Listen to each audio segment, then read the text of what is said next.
Welcome to the MMA Roadshow, episode number 381. My name is John Morgan. Cold Coffee is hanging out at the house. I don't know what Cold Coffee is doing right now. Cold Coffee's not with me. That's all I know. I don't even necessarily know exactly where I'm at. I mean, that's a bit of an exaggeration. I know where I'm at. I'm in Tampa, Florida. It just, whoo, man, it's been a little bit of a whirlwind. I'm in Tampa, Florida right now because CFFC 110 is live on UFC Fight Pass on Thursday night. So please make sure you tune in for that if you're hanging out Thursday night. Maybe you catch the replay at some point, but just check it out at some point. We'd appreciate those. Views. It's good for us. But me, I'm a little bit in between, if I'm being honest with you. So yesterday was a long day. I believe today today is Wednesday. We usually sit down and record these things on Wednesdays, and I believe that's what today is. But my Tuesday started off with a very early company meeting, I guess you would say. We got a small company over at mixedmartialarts.com, but most of those guys, in fact all of them, are based on the East Coast. Me, I'm based on the West Coast. So we need to have a little quarterly business meeting update, and that started at 7:30 a.m. Now, I mean, look, 7:30 a.m. is not too early, right? I mean, that's about what time we're waking up. That's about time we're getting going normally. But I'm talking about 7:30 a.m. for a business call. So that means, I got to get up at 6:30. Got to get up at 6:30, get a little coffee, get settled in, make sure I got all my notes, everything that we're planning, because we got a lot of things going on at mixedmartialarts.com. You guys are just seeing the humble beginnings of where we see the full vision. You know what I mean? We've made some changes, we've done some things, but we got some things in the pipeline. I can't talk about it. I mean, I'm sharing with you, but I can't talk about it. So anyway, business call. 7:30 in the morning. So, all right, get that done. And then it's time to work, right? Then we got to put content on the website because, in the early days, it's just me. There ain't nobody else loading anything on the website except for me right now. And so, anyway, a long day of work, right? Kid had soccer camp at night, which was awesome. Won't complain about that one bit, man. My kid is loving his soccer camp. He's already had one this year. Now he's doing one at Bishop Gorman, which is just an absolutely beautiful high school out there in Las Vegas. Fertitta Field, as a matter of fact. You drive right by Fertitta Field as you go to the soccer camp for Bishop Gorman. Incredible facility. So did that. And then had to fly out to Tampa, Florida for CFFC 110 UFC Fight Pass. Took the red eye just because when I booked this flight, I mean, I don't know if you guys have booked much air travel recently, but airfare is insane right now. It's insane.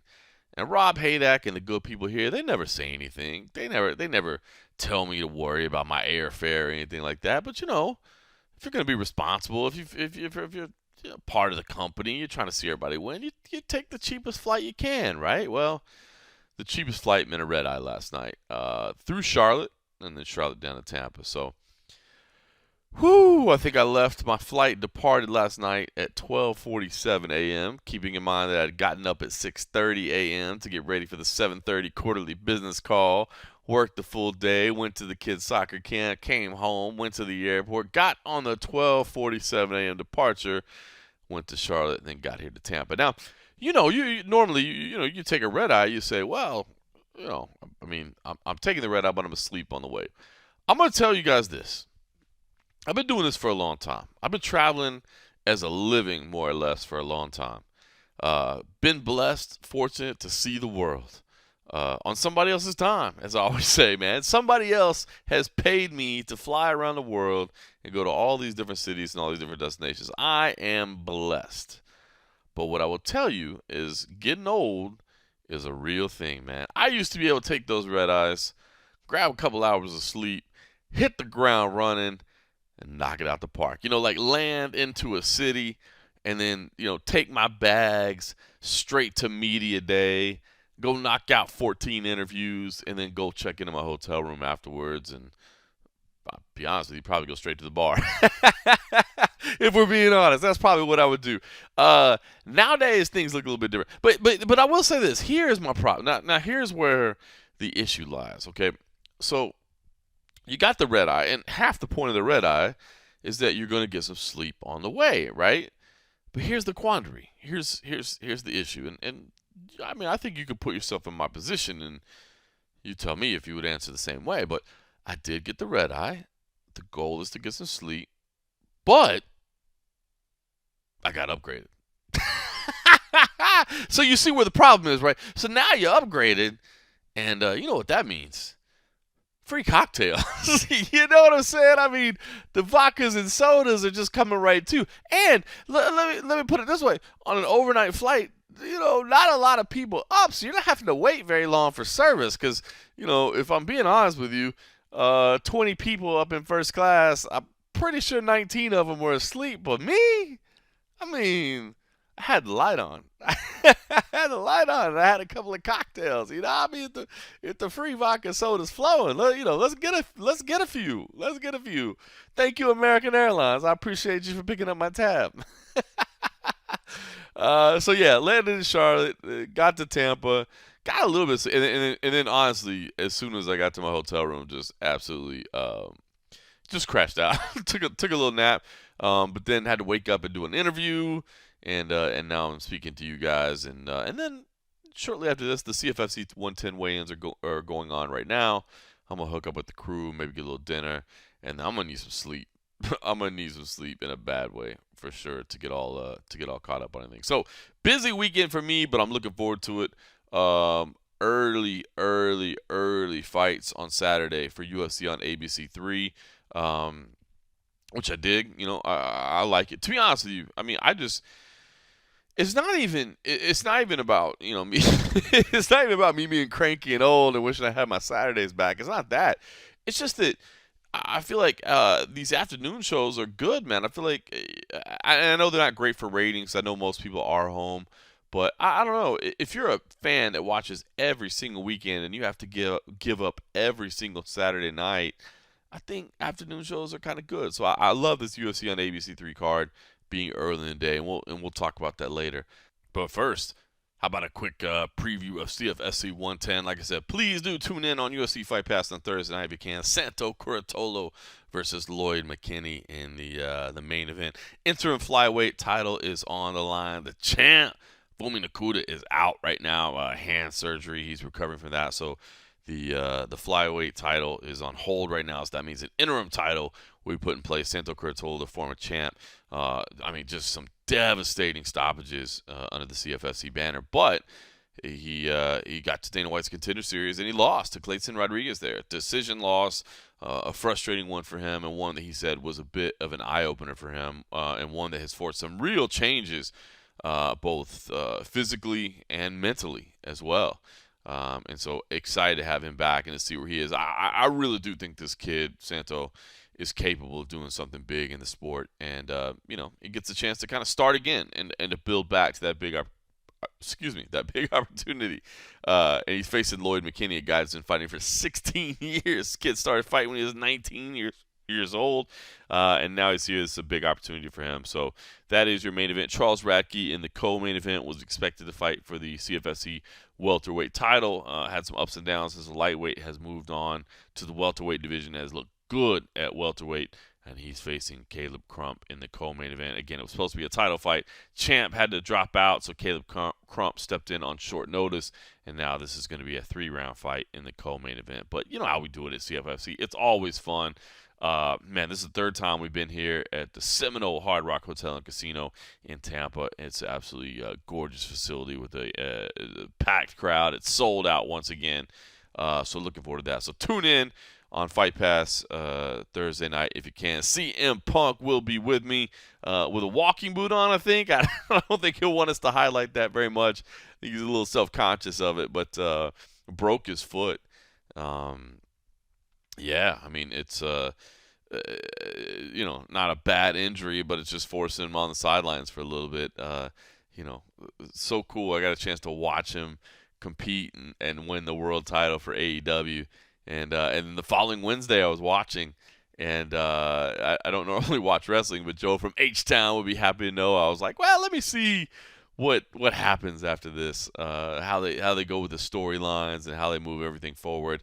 and he hurt himself during that match. And I actually thought he like blew out his knee, which I thought, oh man, like that's the end of the career. But from what I understand, I think he broke his foot. So, but he'll be with me. He flies in tomorrow morning, and we'll do the show. And looking forward to working with him again, man. That was I haven't seen him since he won the belt, man. That was a fun night for the Morgan family, man. I really first wrestling event I'd been to since I was a kid, and had a good time with it, man. So I'm looking forward to seeing my man CM Punk again. So he'll be here. So that's Thursday night, UFC Fight Pass, CFFC 110. Make sure you tune in for it. But we're talking about UFC on ABC 3, right? I mean, big show, network television. It's funny, right? It doesn't seem like the big deal that it did, but I dig it, man. Still on network television, I just think these are opportunities for the sport to continue to grow, to get more eyeballs on it, man. It's so cool now, like the number of people I talk to that just grew up watching the sport. You know what I mean? And that has changed over generations. I was talking to undefeated Bellator prospect Archie Colgan the other day about his path to mixed martial arts, because normally the path years ago in the old generation was you did some kind of martial art, and then you got to a point where you heard about this and you were like, well, I don't know, I'll try it. But now it's like, no, I grew up watching MMA and I wanted to do MMA. So now you got people that wrestling, kickboxing, jiu-jitsu from an early age. Now Archie Colgan wasn't that guy. He actually was just a wrestler and didn't think he'd be a fighter. But what was funny to me is that I was talking to him about his path, and he's like, yeah, I was a Pride fan. Like, I liked watching Pride. I thought that was so cool. I'm like, dude, you didn't even watch like UFC. You were like watching Pride, man. You were a definite fan, man. You deserve some respect. So anyway, just cool. And I think these network television opportunities, I think the idea of being on network television used to be just acceptance. It used to be just, okay, if we're on network TV, that means we're okay, that people are getting us. And I think that's done now. I think those struggles and battles are over. I don't think there's any longer a reason to declare the legitimacy of the sport, right? But the bigger platform you can be on, the more eyeballs that can see it, just the bigger the sport becomes. And so I think it's great. UFC on ABC3. I'm looking forward to it. Brian Ortega and Yair Rodriguez in the main event. A hugely important main event.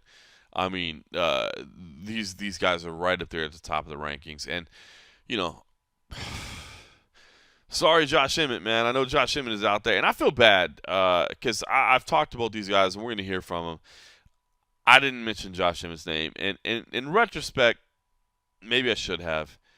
But I feel like these guys are in the driver's seat. Now, if Brian Ortega wins, maybe that's better for Josh Emmett. But we'll see. I don't think that's necessarily a guarantee. I just think this is a higher profile fight, higher profile fighters, and we're going to see what happens. But before we break down the card, let's start with this. So I said it's been a busy couple of days. It has been. Including among my adventures of yesterday was a discussion with Brian Ortega. T-City himself was just getting into town and checking in, and I had a chance to speak to him about his main event and his journey, and always enjoy talking to Brian Ortega. And here's what he had to say. It's T-City himself, Brian Ortega. It has been a while, man. It's been like 10 months since we've got a chance to see you compete, so I'm just curious, was that kind of time you wanted away and needed away, or did it just take a while to get a fight together? No, it for 6 months I was suspended by commission, and then after that it took a little bit to clear me from the fracture. So it just, I mean, you know how it is. You go in there and then you fight and they suspend you and you gotta prove healthy and all this, and I mean, fuck, I'm finally back. I love it, man. In the meantime, man, how many times did you watch that title fight back and just be like, how the hell did he get out of that guillotine choke? Why am I not the champ right now? I kind of sat on it for a little bit right after, just because that's when I had like the most time, right? And everyone's still tagging and they're making the memes and everything. And that's after I was just like, fuck, dude. I go, what? I cannot do it. And then I went on, like, dude, I don't even know how this fucker got out. I go, hey, Henry, what the hell? And he's like, bro, check this out. And he kind of broke it down for me and told me this and that. And I was like, oh my God. I go, fuck, I didn't see those. Like, I didn't, there's things I didn't see. And then I was like, what a fucking, well, bro, demote my ass. I don't deserve the black belt. And he just said, it's just, you know, we almost forget what we're good at sometimes. You know, we're so good at it that we just go and, especially in this world, that I went into this and other things into striking, and I kind of engulfed myself deeply in other realms and kind of just like, yeah, I'm the jiu-jitsu guy. I got it in the bag. Well, until you don't get it, and then you're just like, fuck, I got even me. I gotta go back and do it more than what I was doing it, you know. Keep the skills sharp. Yeah, and that's kind of what I've been doing. You know, I've been going back and just going back to my roots again. You know, going back to my roots and learning other arts as well. But it's like, hey, if I'm gonna spend this much time learning these arts, I better spend this much time going back on the mat and just not forgetting about what it is that got me here, you know. And that's kind of what it was. So I love it, man. That's but I didn't want phenomenal to do advice. Well, you're back now, man. You're back now, man. It's a main event. It's network television as well, man. I mean, this is big time. So talk to me about what the vibe is like at the minute. I mean, is it just kind of excitement to be back? Do you got a little chip on your shoulder? Maybe a little something to prove to people where you still stand? I mean, what's the feel right now? A little bit of everything. And I wouldn't say chip on my shoulder. I want to say by now I feel that I've shown all you guys that I'm a tough motherfucker, you know. And I'm in the top, and I'm here and I'm hanging out, and now it's just more like let me have fun with this again. I'm like every single time I turn this into a job, or I think it's all this and that, and I put more pressure on myself than I necessarily don't really have to do it. Regular playing on me is dangerous, you know. I'm a scary guy when I'm having fun, and I'm a hard person to deal with when I'm enjoying myself. And I believe that's for everyone, you know. When you stop enjoying what you do and you like go to work and you kind of your mood changes. And I kind of figured it out. This only happens to me when I train for longer than 3, 4, 5, 6 months for an opponent. And unfortunately, that's been my 2 pro fights, or my two title fights. You know, for Max, I trained for him from after I beat Frankie from March all the way to July, and he pulled out and trained all the way to December. Just more like I blew my load, you know, like just fuck. And then for Volk, same thing. We trained from January to March, and then he caught COVID, and then we did the show, and then got distracted by the show and this and that, but I was still training, and I come back and train again. We fight all the way till September. So there's similar time frames for both of these guys that I was just nonstop on the go. And I realized, me personally, because I know everyone's different, I do need at least like a little 2-week, 3-week window to just go back and just like enjoy life. And it's funny, Brian, because as you say that, I think back to Fresno right before you fought Cub Swanson, and on fight week, you're playing guitar, hanging around, you know, playing games in the lobby. And that seemed like you were so relaxed and having a good time. And then the title fights, everything felt more serious. You know what I mean? The big fights, everything felt more uptight. Dude, after I fought Renato Moicano, I went to the Philippines. I went to Guam. I went to Palau. Like, I was chilling after that fight. I disappeared for like 2 months. And then they called me while I'm on vacation over there, or well, not vacation. I just staycation. I was just basically over there. I didn't want to come back. I was like, I fake lost my passport. Uh, and then they're like, "Hey, bro, like you have to fight now. Like you should come back." And I'm like, "All right." And then when you saw me having fun in Fresno, like you saw me, like my performance was good, and I'm a happy-go-lucky guy. That's honestly who I am. And when you make me train for over 6-7 months, then it's like, fuck. You run out of fuel, I think. At least for me. I think that's completely understandable. So talk about this fight, Brian. What do you think about Yair Rodriguez? I mean, this is a guy that's been at the top for a long time. You've been at the top for a long time. Was this one that you've been waiting on, that you saw coming, or what do you think about this matchup, man? I think it's a great matchup. This is a war. Like no other way to put it. This is a war. Stylistically, even from our cultures to everything. I think, and maybe you can help me out with this. And when has there been two Mexicans like this? I was thinking about that today, actually, man. I was looking at your super cool new shirt that you got looking, and I was thinking about, the Mexican flag on there and how dope it looked. And I was like, I was actually thinking about that. I don't recall a matchup like this. I think, I don't want to say it's the first, but I think it's one of the first couple where it's like two Mexicans, top fighters, and you always see it in boxing. Right. Like Barrera versus Morales, or like all these classics, and it's like I'm hoping that this is another classic.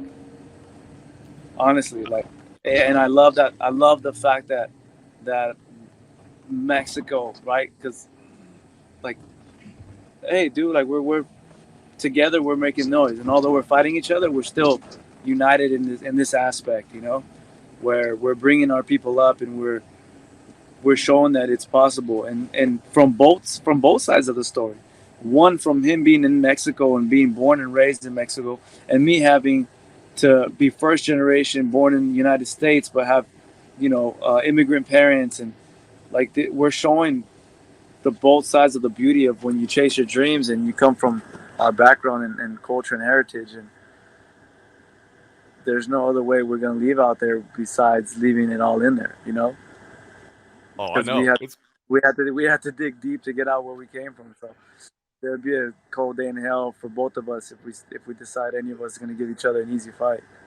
Oh, hell no. It's going to be a scrap. But here's what I got to know, Brian, because I know you love a good scrap, and you've shown us your toughness, and you've shown us that you'll go into war, right? But isn't this the fight where you go, man, that black belt I got is pretty damn good too. Maybe we just take this to the floor and we end this thing real quick. We don't have to break the eye socket, man. We don't have to go get suspended for 6 months. Maybe we show those prime grappling skills. And that's where all my team is kind of mad at me, because although I say we will do this, and the second I get in there, they're just like, motherfuckers, not sticking to the plan. And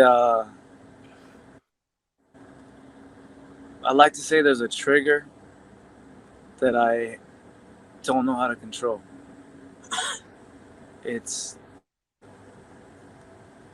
I don't know, man. Like, and I've been trying to really buckle down and be like, bro, if you can focus and you can do things, like you can be great.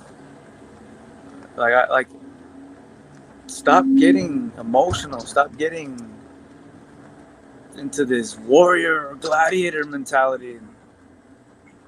I've told myself everything in the book, and then the second I get there, it's like, wow, like, are you not entertained, motherfuckers? Like, and yeah. So obviously the plan is, to finish him regardless, no matter where, stand up, ground. Obviously my ground is better, and his stand up is better. So.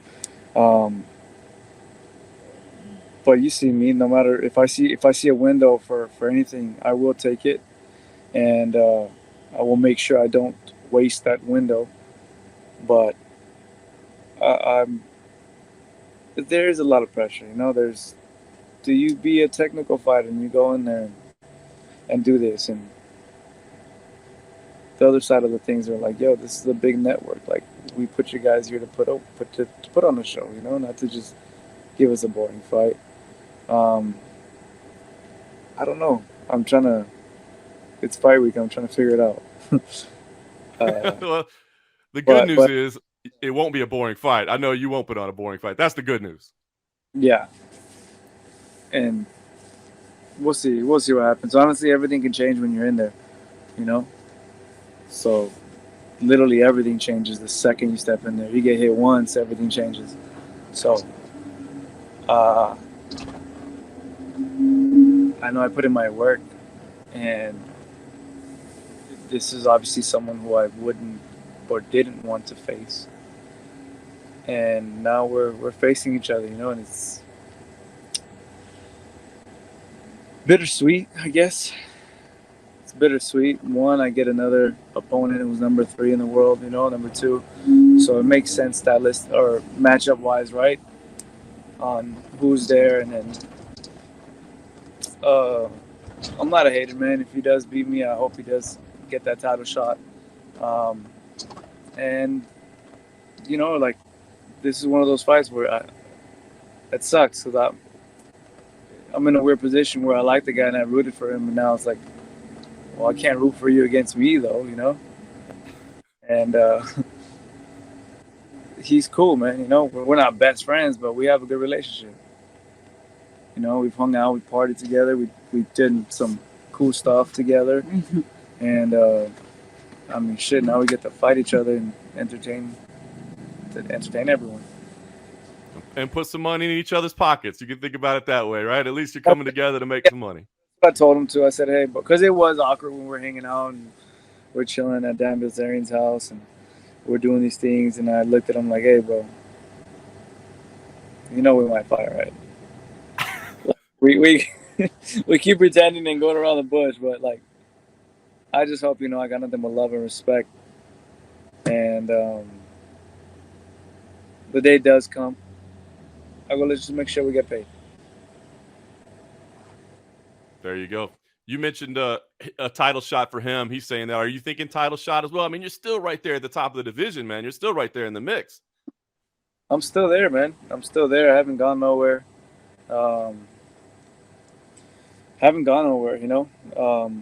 Obviously, I'm not putting anything past him. I don't even want to think too much about the future yet. But I don't know. You're kind of an expert in this and what the people say and have to say. To me, it's like we saw Max fight already 3 times, and then I don't know who else is out there. So I win. I could possibly be right there, because I am right there. And you're the only guy that can say you had him in trouble. You know what I mean? You're the only guy that can say you had him in trouble. And that's what I've been telling people, and I'm not trying to promote the fight this way, but I am to the first to a certain degree. I put him in a lot of trouble. I was putting the pressure on even on the 5th. I was backing him up.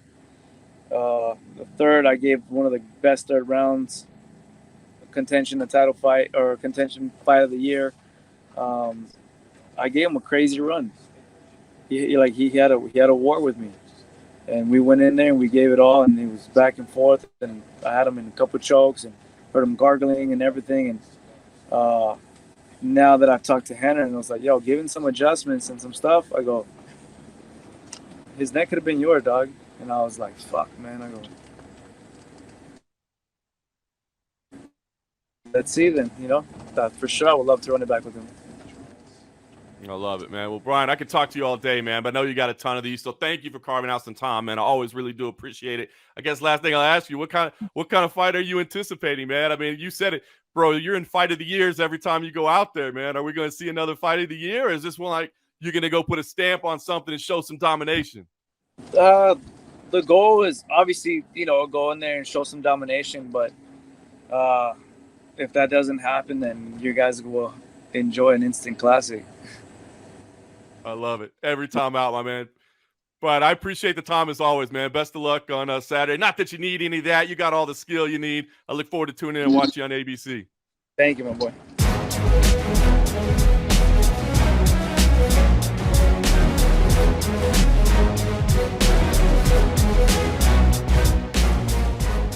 Man, I've been a Brian Ortega fan for a long time. I just will admit that. I like the guy. I like his style. I mean, you guys know me.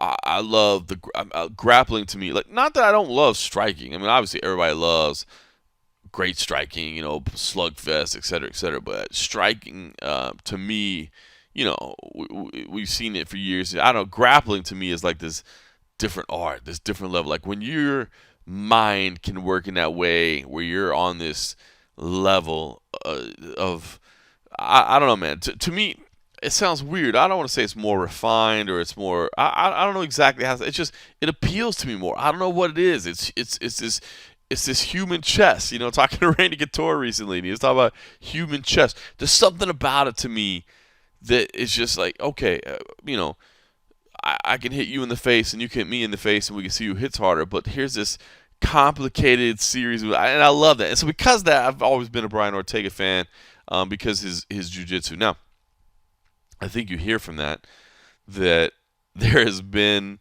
a decided discussion about him returning to his grappling roots. Now, will he do it? We'll see.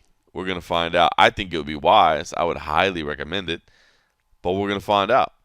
And he's going to be pushed by Yair Rodriguez. Now, El Pantera, I love Yair as well, man. I love such an entertaining style, crazy, wild. I mean, this fight on paper looks like it's going to be absolutely nuts, right? I mean, it looks like it's going to be absolutely nuts. To me, I think it depends where it takes place. I'm not going to say Brian Ortega can't win the fight on the feet. He can. But I think it would be wise not to be there. Now, will he follow that advice? We'll see. We're going to find out. But listen, had a chance to speak to Yair Rodriguez as well. Actually, literally just before started recording this, had a chance to have the conversation. So I want to share that as well. I appreciate it. It's so nice of both these guys and of the UFC that, even though I'm here in Tampa for CFFC 110, so cool that the UFC is happy to work with me, and these guys are happy to work with me to help me, still get these interviews. So definitely want to share them everywhere that I can. So, man, El Pantera, got a chance to catch up with him as well, and here's what El Pantera had to say. It is Yair Rodriguez, El Pantera himself, joining us, looking good with the sharp looking shirt on right there ahead of this big event. It's a main event. It's network television. I mean, this is massive. What's the feel like for you right now, man? What's the emotions? Well, right now I feel real good, actually. I feel good. I feel happy for this opportunity that I have. The UFC is putting me again on the big screen, this time on a big network, and headlining an event here in New York. So it's pretty amazing. It's pretty good for me. Yeah, it's funny. I saw that picture on Instagram, and I thought it was beautiful of you on the billboard, right? I mean, look, I know you've been doing this a long time. You've been in big fights, but still, like, you're coming from another country. You're coming to New York, one of the biggest cities in the world, and you see your face on a billboard. It's still got to be pretty special for you. Oh yeah, it's pretty good. I had that when I fought Frankie Edgar one time, and I saw it. I think it was Dallas, and it was really impressive. But this time it's even more impressive to see it on here in the New York State, and it's something for like the memory. It's something for the memory. One day I'm gonna be old. I'm gonna be looking back, and I'll be like, oh, one day I was doing this or that or whatever, But for now, it's a beautiful experience. I'm enjoying every part of it. I'm enjoying the pain, the hunger, everything that it comes with it. So the last thing that I have to enjoy is the fight. And it's coming soon. So just living my best life. I love it, man. I'm glad that you can soak it in. All right. Let's talk about it, man. Last time we saw you, hell of a fight. Didn't go your way, of course. You didn't get the result. But talk to me about that. I mean, were there lessons that you take out of that, or do you move past it right away and just just forget about it? I mean, what did you take out of that last fight? No, I just look past it like right away.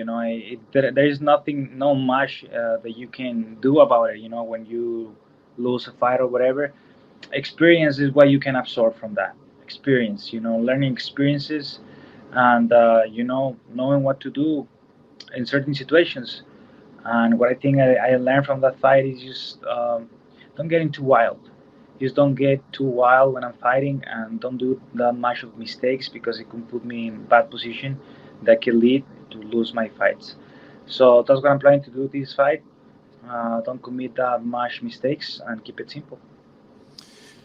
Talk to me about what you've been focused on in the time since, Yair, because I think your career is very interesting, right? Like, you don't rush to fight. A lot of people, they're like, I got to fight right away. I got to get back right away. You take your time, but you pick good fights. You pick good opportunities for yourself, and you always seem to get better every time. So what have you been focused on in the time since? Yeah, I mean, simple. I'm always looking forward for opportunities that are gonna push me forward. I don't like to take easy fights or anything like that, or maybe like easy fights, like people say, easy fights looking back. But I think those are the hardest fights, whenever an opponent is behind you and is coming with everything he has, and the one risking everything is you, And I like to take fights moving forward when, the ones that are going to push me to where I want to be. And they're also really hard because there's people that is in front of you because of one reason, right? So no matter where you look, it's always going to be hard, and opponents in this division especially are really tough. So it doesn't really matter. I'm just always looking for the best opportunity that I can get out of it, and that's what I've been doing. And as you say, I don't rush my fights because I like to take my time. I like to take my time on healing my body, healing my brain. Sometimes we take a lot of damage. So I don't like to be putting my body in that amount of stress every 2 months.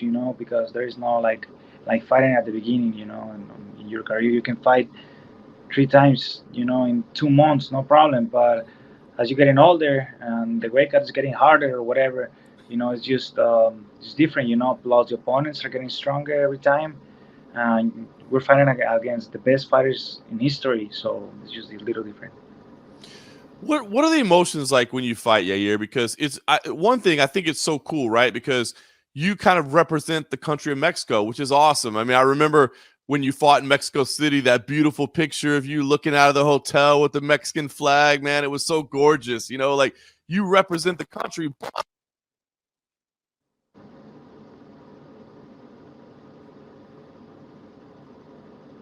Is there any extra there help represent the entire Mexico when you fight? Well, of course, I love to represent my country, and I don't put a lot of pressure on my shoulders because of it. It's just I'm just one more guy that is representing Mexico.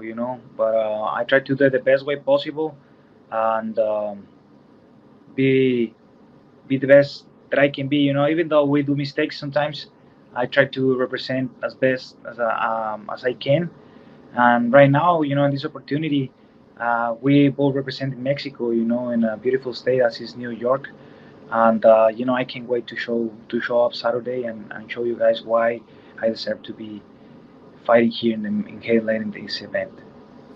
I talked to Brian, and as you said, we're both representing Mexico in a different way, right? Like, you from Mexico, him as first generation American. He said that you guys even talked about it, that you guys are not best friends, but you know each other and you kind of share that heritage, that history. So talk to me about Piper and Ortega. Is it a different challenge, I guess, like fighting somebody that you kind of know, you kind of like? Yeah, I like the guy. It's a nice guy. I like him. Of course, like he say, like I say, no, we're not best friends, of course, but we're homies. We have shared good moments, experiences and stuff, and we kind of get to know each other a little more. I have been there supporting his fights. He has been there supporting in my fights, and I think it's just easier, you know. It's easier to fight somebody like that. There is no bad feelings. There is no emotions, bad emotions, at least towards this guy. And whatever happens in this fight, it doesn't matter, you know. I'm gonna be okay with any results that it comes out of this fight. And you know, like, he's super tough, so I don't. I wouldn't mind losing against a guy like that, you know. And I'm sure he wouldn't mind losing against somebody like me. But we're both looking to finish the fight, of course. He says he wants it to be like Barrera Morales, you know. I mean, like all-time Mexican legends. Do you want it to be a fight like that, where it's like you know, back and forth battle, two Mexican legends? Yeah, well, I know it's gonna be a tight fight. You know what I would like to, what I would like the fight to be is just to be. I wanna get out of there as quick as possible. You know, but with a positive result for me, because I don't want to take too much damage. You know, I have been through some wars, and I mean, I can take it. You know, there is no clue about that. You guys know there is no clue about that, but I don't want to take too much injuries and pain. Because it takes me months after, you know, like to recover from some of my fights. My feet, they are swelling. I'm always in crunches after my fights, you know. So it gets really really tough, you know, and nobody's there. I'm the only one dealing with the pain and all that, so it's not easy, you know. So I'm trying to get out of there as soon as possible with a positive result, and that's it. We know that, you know, this is basically a number one contender fight. I mean, especially for you. Maybe for him, we would see, but for you, you even said, you know, you've been told a title shot is on the line. So let me ask you, I mean, do you embrace that? Like, do you enjoy that and think about it, or do you have to forget about it? Like, can you not let yourself think about the title shot while this fight is in front of you? Yeah, I'm not thinking about that. Like, I'm not even. People in the interviews are the ones like bringing it up, bringing it up, bringing it up. Like, well, I'm not even thinking about it. You know, I forget about it every time that I'm gonna do an interview. It's just I haven't think about it. You know, honestly, it's not something. It's of course it's something that is on my mind that it can happen. You know, but first of anything, you know, I have to make weight. I have to be there on Saturday. I need to win this fight. There's a lot of things that need to happen in order for me to get to the title shot. Volkanovski will probably make some decisions, you know, that can affect too. So there is nothing in my hands. You know, it's not in my hands right now. You know, what's in my hands right now is making weight Friday morning and making it to the fight Saturday, and that's all what I can do. You know. I love it. I won't ask you too much, but I do want to ask a person in your position, right? Like a top contender. When you look at a guy like Alexander Volkanovski, what do you see when you watch him fight? Like, do you look at him and go like, "Wow, that dude is so good," or do you watch him and be like, "Oh, there's a hole there. There's an opportunity there. Oh, I would have done this." Like, I'm just curious from your perspective when you watch a guy that good compete. What are you thinking? Are you amazed by him, or are you, "Oh, this is how I would beat him"? No, no, of course, I am amazed by him because you know how he looked, especially after his last fight. I was like, wow, you know, he was like I became his fan, you know, after his last fight. Before, I have to be honest, I wasn't his fan. You know, after I saw him beat him, Max Holloway, the way he beat him, I was like, wow, this guy's for real. You know, this guy's for real, and I better be careful. If I want to beat him, I will need to do a lot of things in order for me to beat him.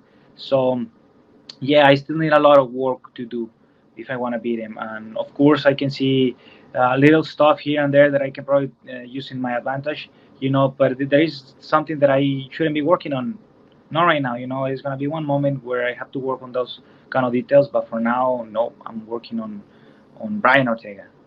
I love it. I said I was going to only ask one more. I'll ask one more.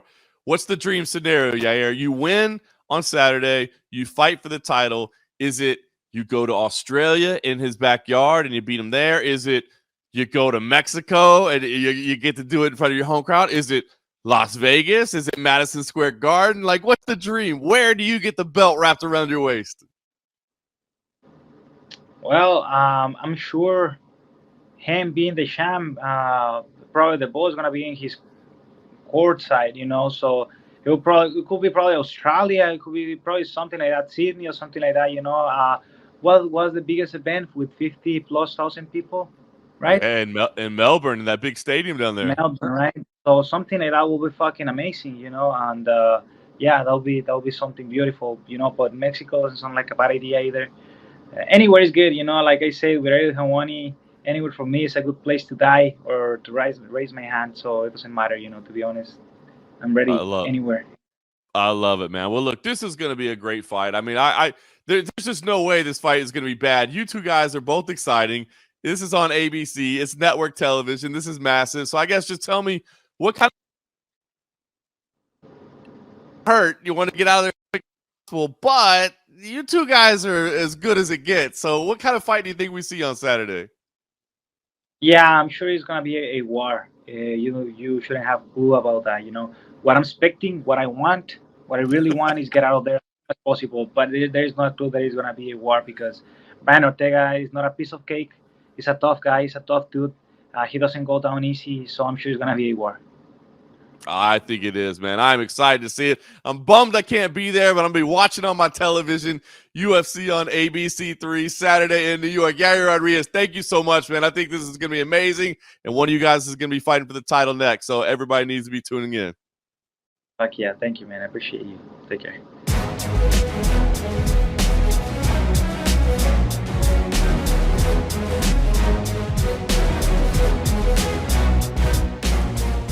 So Yair Rodriguez, definitely a number one contender fight for him. I thought that was interesting. Not a fan of Alex Volkanovski, but I am now. I thought that was kind of intriguing. I thought that was kind of interesting. I mean, I get it though. I feel like a lot of people that way. I don't feel like Yair Rodriguez is alone in that, right? I feel like a lot of people have been kind of sleeping on Alexander Volkanovski, and now they're kind of coming around and saying, "Oh no, this dude is the real deal." So we'll see what happens. Big fight. Like I said, if Ortega wins, maybe Josh Emmett does slip in. If Yair wins, he's already been saying titles on the line, title shots promised. Hard to argue. He's higher up the rankings than Josh Emmett. I know he's coming off a loss, but you look at where he's at. This will be an ABC main event. I don't want to disrespect Josh Emmett by any stretch, but this isn't just about wins and losses. It's not about streaks. It's about everything. It's about selling tickets. It's about getting interest. It's about all that. And Yair has been that guy for a while, right? Plus, he has the added benefit of a country behind him. It's just a reality. I think if Yair wins, definitely. If Ortega wins, now I think there's a discussion. And again, this all sits on the sidelines while Volkanovski is healing up anyway. You got to let that hand, that break, get that figured out first. So it's not like you're in a big rush to make it anyway. At that point, maybe whoever wins suffers an injury in training. Maybe MS. I mean, there's a million variables. But if we're just saying best case scenario, all things being equal, Yair wins, I think he's fighting for the title. Ortega wins, maybe Emmett's fighting for the title. But if Ortega wins impressively, and again, as we talked about in that interview, he does have that argument. Like, I had that guy. Oh, man. Went back and watched that. Just unbelievable, man. Dead to rights. Alexander Volkanovski was sitting right in front of me, man. I thought that fight was over. So, anyway, big main event. I'm excited for it. I'm excited it's early in the day. Love all that. So you're still going to get your Saturday night to yourself even after you watch this fight. And by the way, the rest of the card, solid. Amanda Lamos versus Michelle Waterson. I like Amanda Lamos in this fight, if I'm being honest with you. Terrible outing last time out. Not exactly what she wanted by any stretch of the imagination, but big, strong. I think this is going to be problematic for Michelle Waterson. Everybody loves a karate hottie, but I think this could be a rough one. Li Jingliang versus Muslim Salikov. Come on, man. How fun is that? The Leech and the King of Kung Fu? What are we talking about? Matt Snell versus Sumodarjis underneath that? I mean, Shane Burgos versus Charles Jourdain? I didn't even say that right. But, bangers. Lauren Murphy versus Miesha Tate, hugely important fight there. As we talked about, could this dictate, especially if Miesha wins, what Valentina Shevchenko's next move is? I think so. I'd like to see the rematch with Taila Santos, but it's not available right away. She's got to heal up, right? Until that happens, Miesha Tate wins. That's probably the next fight. That's a big name fight. I don't know if it's a huge money fight, but that's an easy sell. That's big media. I mean, that's one where, I always say, like, it's tough to get excited for Valentina Shevchenko fights because she's just so damn dominant. I mean, it's kind of, in a lot of ways, it's kind of the Demetrius Johnson effect, right? Where it's like, they're not a trash talker. They're just a highly respected martial artist, and they're dominant, so how do you even get excited? It's tough. But if Miesha Tate can be on the other side of that, maybe you get excited a little bit. You know what I mean? Maybe you get excited a little bit because now it's a former champion. Now it's a media darling. Now it's, somebody that does. I mean, we all know why Miesha Tate gets, clicks, but she does. She gets people involved. People want to watch it. So, I'm not saying be a huge money fight. Like, I don't think it's still probably a co-main event, if we're being honest. It's still probably a co-main event of a pay-per-view. But I think it's one that would get people enticed. Miesha can sell a fight. And, maybe she gets, I don't think she'd get Valentina talking trash. That's just not her MO. But, the way Miesha can talk, maybe it gets people excited a little bit. So, but not discounting Lauren Murphy by any stretch, man. To do that at your own peril. So, this main card, I mean, look, championship impact on the opener. Banger, banger, banger, banger, banger. Love it. Cannot wait for this. And then you look at the prelims. First of all, Dalcha, Lungiambula, and Puna Soriano should just probably have like they should just have like a pose off, right? Like they should just be hitting that Brunson pose. I mean, that's just muscles on muscles on muscles right there. So I love that. Jack Shore versus Ricky Simone is a meaningful fight. Jack Shore versus Ricky Simone being on the prelims, I don't understand this card play. I'm not the one that complains about card placement, man. I mean, they're built for different reasons, et cetera, blah, blah, blah. This one, I believe is in a bad spot. Jack Shore and Ricky Simone, ranked bantamweights, undefeated Jack Shore. Ricky Simone with the impressive record as well, who says, look, man, I'm fighting down in the rankings only because this dude is the undefeated killer, and I'm gonna beat him, and I'm gonna show everybody where I belong. I mean, I love this fight. A little CFFC blood in Bill Algeo versus Herbert Burns. Dustin Jacoby's in there against Da Un Jung. Dwight Grant versus Dustin Stoltzfus, and Emily Ducati makes her UFC debut against my fellow former teammate Jessica Penne, who has called some CFFC fights with us as well. So, look. I don't know what you got going. What you got going on Saturday morning, man? You don't have anything going on Saturday morning. Maybe you got something going on Saturday night.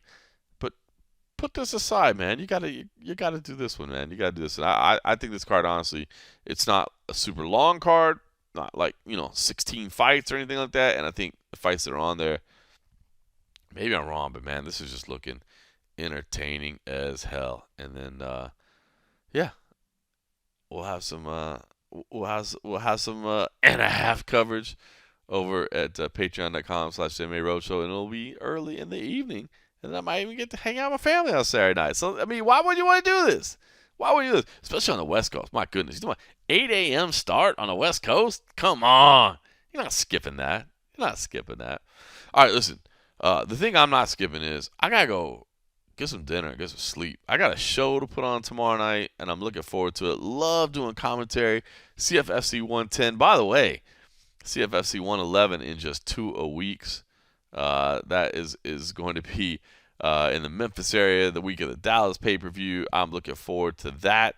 And then at the end of August, we got back-to-back again. We got MMA and grappling on consecutive evenings the last weekend of August. So if you're in the Philly area and you're thinking about getting some tickets, get them, because that 2300 arena, it sells out quick. And I love doing those back-to-back shows, man. And I love the grappling shows, man. I'm a grappling dork, man. What can I say? Anyway, I'm going to send this all over to Cold Coffee. Miss my man. Glad he's back from vacation. Glad he's back on the grind. Sorry we couldn't be together. We will be together next week. Get the whole band back together. Maybe we'll get some extras. I don't know. We'll figure it out. I'll just say that we'll be there. In the meantime, let me just tell you, thanks for listening.